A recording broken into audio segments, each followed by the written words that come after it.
It is the Cesspot container car knockoff of Menasor. Menastron, Computron. Anyway, it's a knockoff, but it's a very interesting one. This is from years ago, like over 20 years ago. It's pretty old.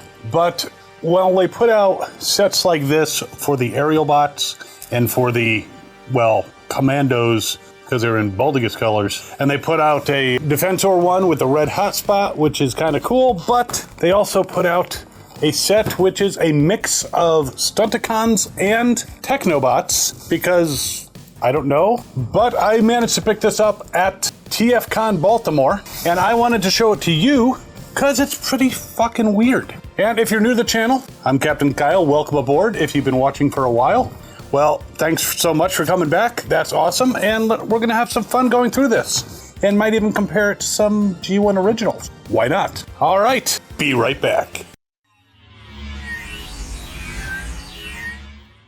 Okay, so I think I need to pull out my handy dandy knife, and it does have the original $5.96 price tag from KB Toys. May it rest in peace. So let's see if I can pop this apart. A little bit of tape.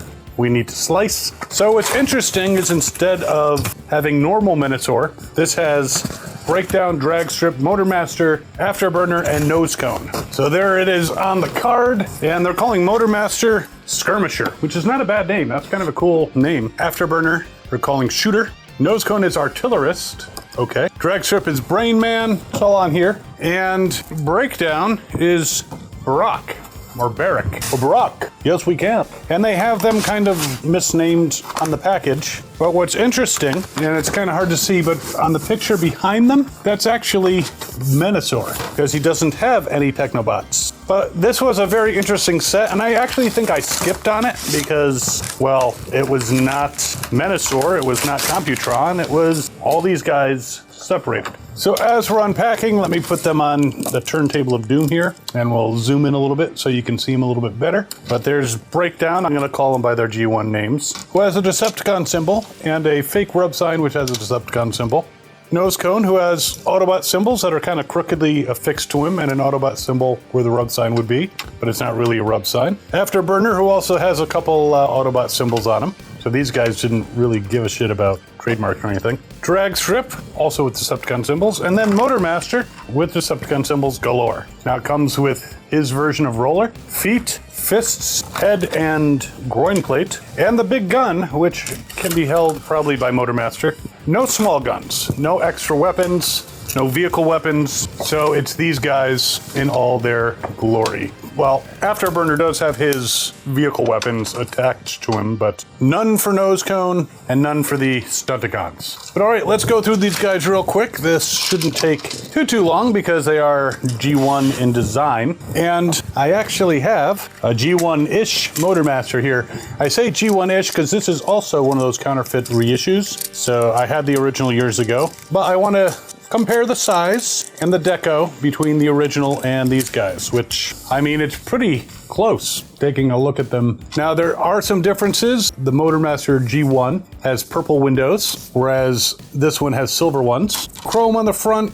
This isn't actually chromed, it's painted like silver. They haven't used chrome. Wheels are a little bit different. Stickers are pretty much the same, so he's only got one Decepticon symbol on the Quickchange knockoff. I'm calling it Quickchange because that's what they were called in the old days. They were Quickchange sets. Way back in the old days on Cybertron. And interestingly, his rub sign, fake rub sign, is the opposite orientation of the G1 Motormaster, which I think I might have even put that one on, so I could be wrong. But yeah, very much identical except for a few deco changes. Now let's transform him. I'm gonna be a little careful because this guy is, well, 20 years old. Please don't break, please don't break, please don't break.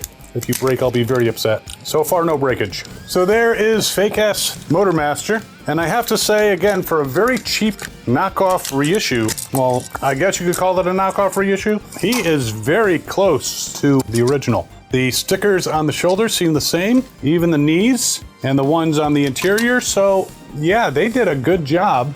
And in this case, didn't even have to apply any stickers. So this is a heck of a good knockoff, and they are identical in size, as you can see. The gray even, well, this one looks slightly yellowed.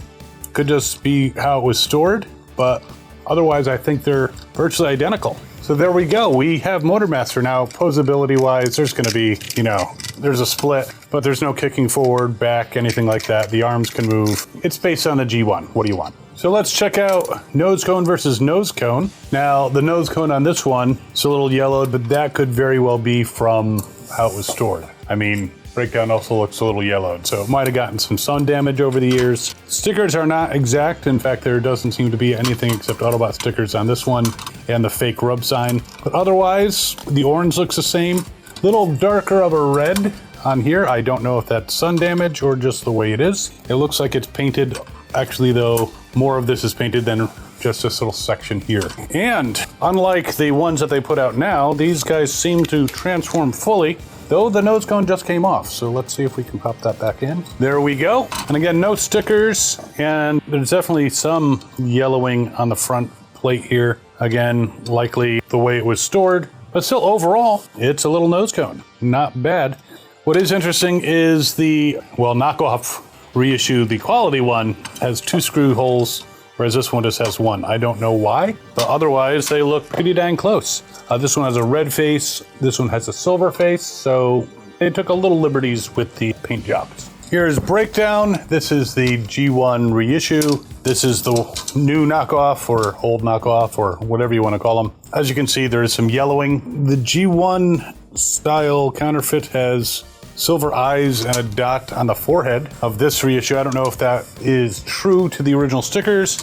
This one just has a Decepticon symbol. The stickers, this one seems more orange. And of course we got the rub sign and the fake rub sign. They roll, this one actually rolls better than this counterfeit reissue. All right, now, transformation is the same. This has stickers, same size. The stickers look identical. Not very well put on this one. I actually did a better job, but I'm not that good at stickers. And his face is red. His face is kind of hard to see. It's blue. It's a lighter blue. And his head you can push back. There's something slightly different about them. But in other ways, it's pretty much identical, though he likes to fall over. So I did not dig out the vehicle weapons for this Afterburner. He was actually attached to Computron. But you can see there's definitely a difference in the orange. Again, I'm not sure if that's sun damage or not. Definitely this is yellowed compared to that. And he does not have the sticker on top that this one does. Now, you might be curious why 3 Stunticons and 2 Technobots might have come together. And I have a story that fits this narrative. What if the Technobots were faced off against the Stunticons, but it was a trap? A trap, I say. A trap by the Quintessons. And they unleashed incredibly powerful beams of energy and vaporized 3 Technobots and 2 Stunticons. The remaining Cybertronians put aside their differences as they dug themselves out of the rubble of that battle and swore vengeance against the Quintessons and configured so that they could merge together and hunt down their foes. Or, you know, just some weird company decided to do something different. So I'm going to take off these weapons, which should be removable. And if you get this set, and you don't have Afterburner's weapons, they'll do. They're not quite the same shade. But you can see the Autobot symbols on the sides here, which are not present on him. And let's transformo! So there's Afterburner, Quickchange, and the G1-ish. And obviously, he's missing the stickers. In this case, they went with the same silver face, but they are in scale. So if you get some of these guys and you're missing some Stunticons or what have you, you could definitely put them together. And finally, we have the Brain Man, aka Drag Strip. And as you can see, this counterfeit reissue has chrome. This one just has painted or gray plastic, may not even be painted. Looks like the same mold though. Though interestingly, I can't tell, but it looks like this mold may not have had the little square for the rub sign, though this one did. I actually years ago had acquired some Transformers from someone whose sister worked at Hasbro, and I had a drag strip, unpainted face, no rub signs, square area, but it was definitely a Hasbro-like test shop prototype type thing. It's very cool. Went in the purge. But you can see there is a difference in the coloration. This one is more yellow. This one has an orange tinge, which could again be some sun damage, some coloration change from that. Similar stickers.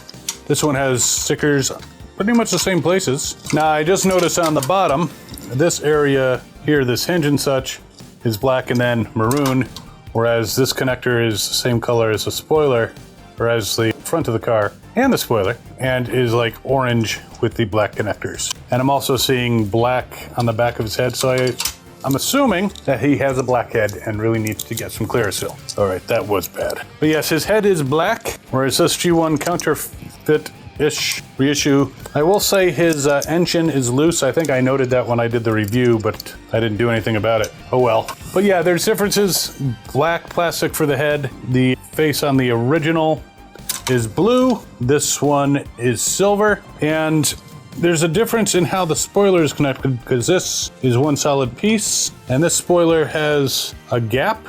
So there are some slight differences in the way it was made. And this one seems to fall over more easily. But I know what you want to see. Menastron, Compusor, whatever his name is. So let's do some merging. So there's Menastron. I'm going with Menastron because more letters for Menasor, and that's the main body. And I have these guys basically in robot mode, you know, with the posts on their feet. What's interesting is one of the feet has the post to the side and one has it in the center. So it's kind of like they made that modification to make him look a little bit better. But yeah, it was a little difficult getting the car on the chest. It took some force because it's like the tolerance is not exact. Even getting this on, it's a little loose. So it's not perfect, but the face is on.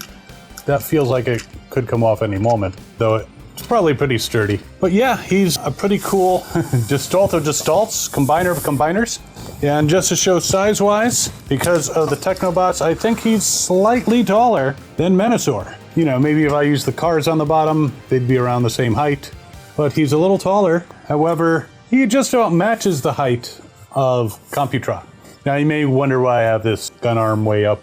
It's because when I first did a review on this, I noted that the fist was a little loose in the hole here, and I just haven't gotten around to putting some like clear nail polish around it to thicken up the post, and so I just don't want it to fall out. But yeah, it's pretty neat. Some subtle differences in all the vehicles, but there you have the mighty Menastron. Whatever his backstory is, I'm sure it's an interesting one. And one day those Quintessons will pay. Yes. Menastron. I think a little bit more than I used to. I don't know if that's good. But I'm not sure where you can get one of these because I got it at a toy show, so go to a toy show, keep your eyes out for it if you'd like to get one. I will do a little searching online, see if I can find it. You may have to pay a bit more than I did. Full disclosure, I bought this with my own money. I paid 20 bucks. He had 25 on it, and I said, would you take 20 cash right now? And he said, sure. So I did it. So yeah, a pretty neat knockoff. He will go on my knockoff shelf, and